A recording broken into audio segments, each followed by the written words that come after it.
My name is John Porro, and I am running for U.S. Congress in District 3 as well. Thank you all for your attendance tonight, taking time out of your busy schedules.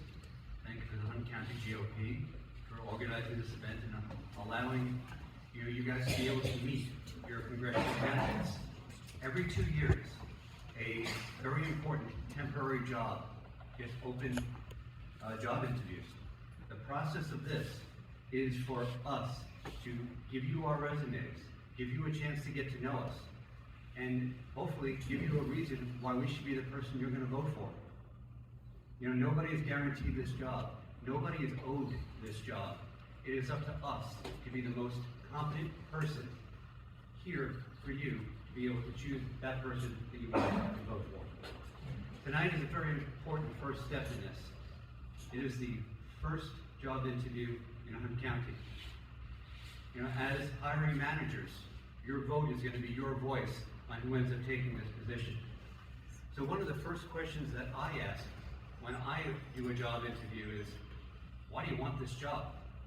Well, I want this job because I realize that our nation is falling into a totalitarian socialist society, and the people who are there lack the courage or too feckless to stand up for us. My father fought for socialism in Korea.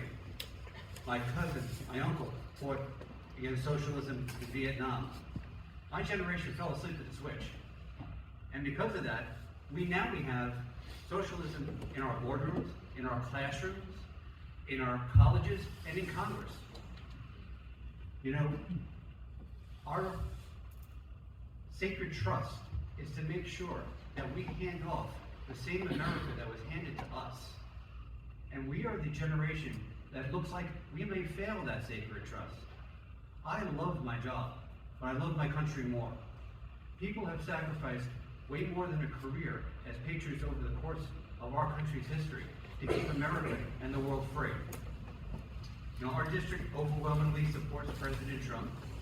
He gave us 3 great conservative justices. They overturned the unconstitutional Roe v. Wade and has allowed Texas to say we don't want to have any abortions except for very rare circumstances. He lowered our taxes. He controlled our border.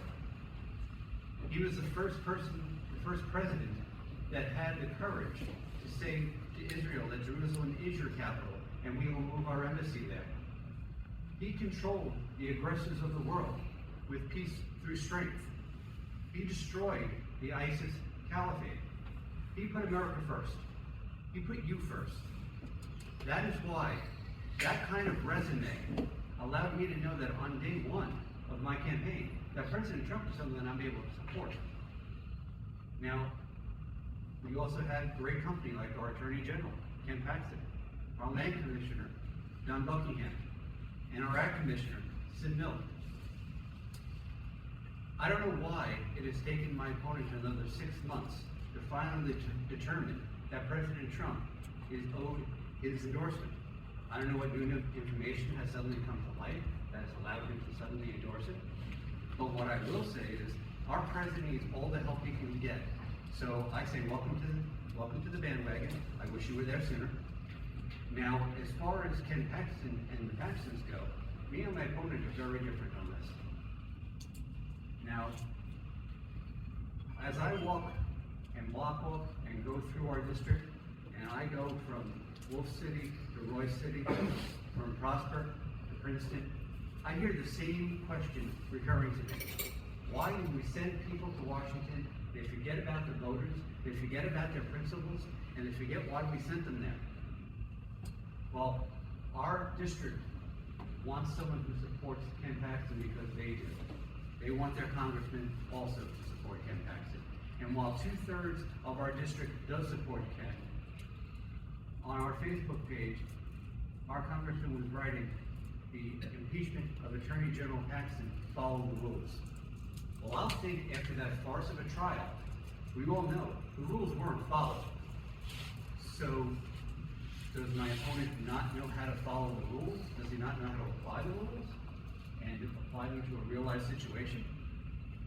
Or does he know the rules weren't being followed and decided to ignore that because he saw an opportunity to end the career of the most conservative Attorney General of my lifetime over what must be some sort of political vendetta.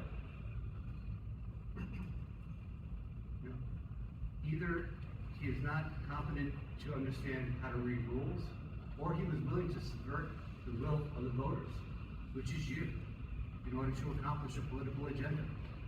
We also have a great senator, Senator Angela Paxson. You know, when it is time for the general election, whoever that nominee is, we all need to get around them. And when Senator Paxson was looking to beat her Democrat rival, my opponent was MIA. He did not endorse Senator Paxson, even against a far left-wing radical Democrat. The rest of Collin County Commissioners Court did. I don't know why that is. You'll have to ask him. Now,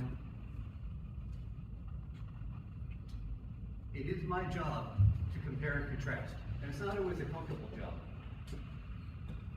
It is my job to be courageous and not fearful. It is my job to lead and not follow. It is not an attack. It is an obligation that we ask tough questions of your candidates and of your elected officials. We should be able to defend the decisions we make, what we say, our votes, and our positions.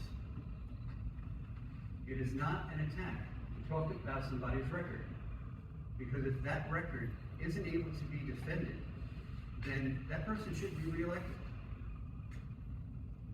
We need to remember that the only special interest group that we need to pay attention to are the voters, not the establishment in Washington, D.C.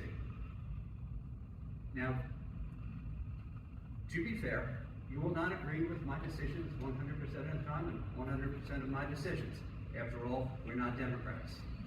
However, what I will promise you is you will always be able to sit down with me, I will listen to you, and I'll explain to you how I came to that decision. And it will be through a Christian conservative constitutionalist prism. And yes, I said that in the right order because Christ does come before all things. Amen.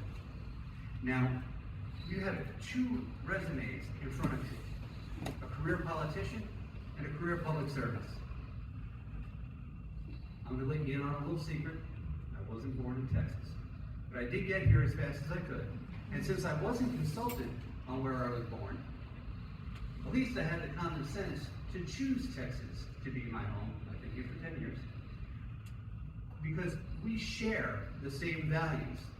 And those values are pro-family, pro-life, pro-freedom, and pro-America. And when I think about being pro-family, I was a high school teacher in the Catholic school system.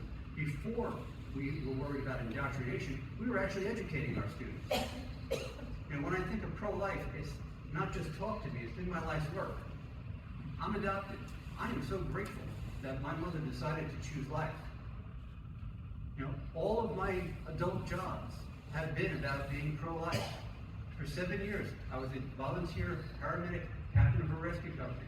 For 23 years, I've been a physician assistant. So for 30 years, I have done quick decisions that are life-altering in order to try to save people's lives and make them have a better life. I think that I have shown over 3 decades of being able to multitask successfully under stress. When I think of being pro-freedom, I think of our mask mandates and our vaccine mandates. Well, as a healthcare executive, I saw firsthand what those unfettered mandates did to our healthcare workers. I saw why you do not want to have the federal government involved in healthcare making decisions. At no point should you have to put something in your body that you disagree with as a condition of work. And Dr. Fauci should be in jail, not retired. Amen. I am also thinking about pro-America. And when I think about pro-America, I think about terrorism. Unfortunately, I witnessed terrorism firsthand. I responded to Ground Zero. I was a volunteer paramedic, and I was on top of the rubble of Tower 2. I'll never forget what those animals did. I understand what's happening in Israel right now. I understand that they're our staunchest ally. I understand they have the right to exist. and they have the right to fight back however they determine they need to. And as their allies, we need to stand with them whatever decision they happen to make. Now, during our last job interview, my opponent was rejected by greater than 7 out of 10 primary voters. Yes, that is 7 out of 10 primary voters. If you go to GoTrack.us, they grade my opponent in being in the bottom 25% of the leadership score and in the bottom 25% of conservative voting. If you look at Van Taylor, you'll see they're graded almost identically. We were supposed to be taking this district to the right. This is an independent scorecard. This is not my opinion. This is something you can independently verify. Now, this is not my campaign, this is our campaign. So how do we choose people that are not going to change when they go to Hollywood? Pretty much. When they go to Congress. Well, we need to choose a representative that fears God more than wants power or money. We need to choose representatives that are fearless because they trust in Psalms 23 and know that their Lord is going to protect them from their enemies. We need to send people to Washington who understand what we're fighting, and we are fighting socialism and evil. And socialism is the taking of God from his rightful place in his history and putting man and government in that place. It is a fallen, evil structure. It cannot be compromised with. It cannot be negotiated with. It must be conquered. And I fear my God, and I am fearless in the completion of his works. And I know what we are fighting. And my name is John Porro, and I am running for U.S. Congress, and I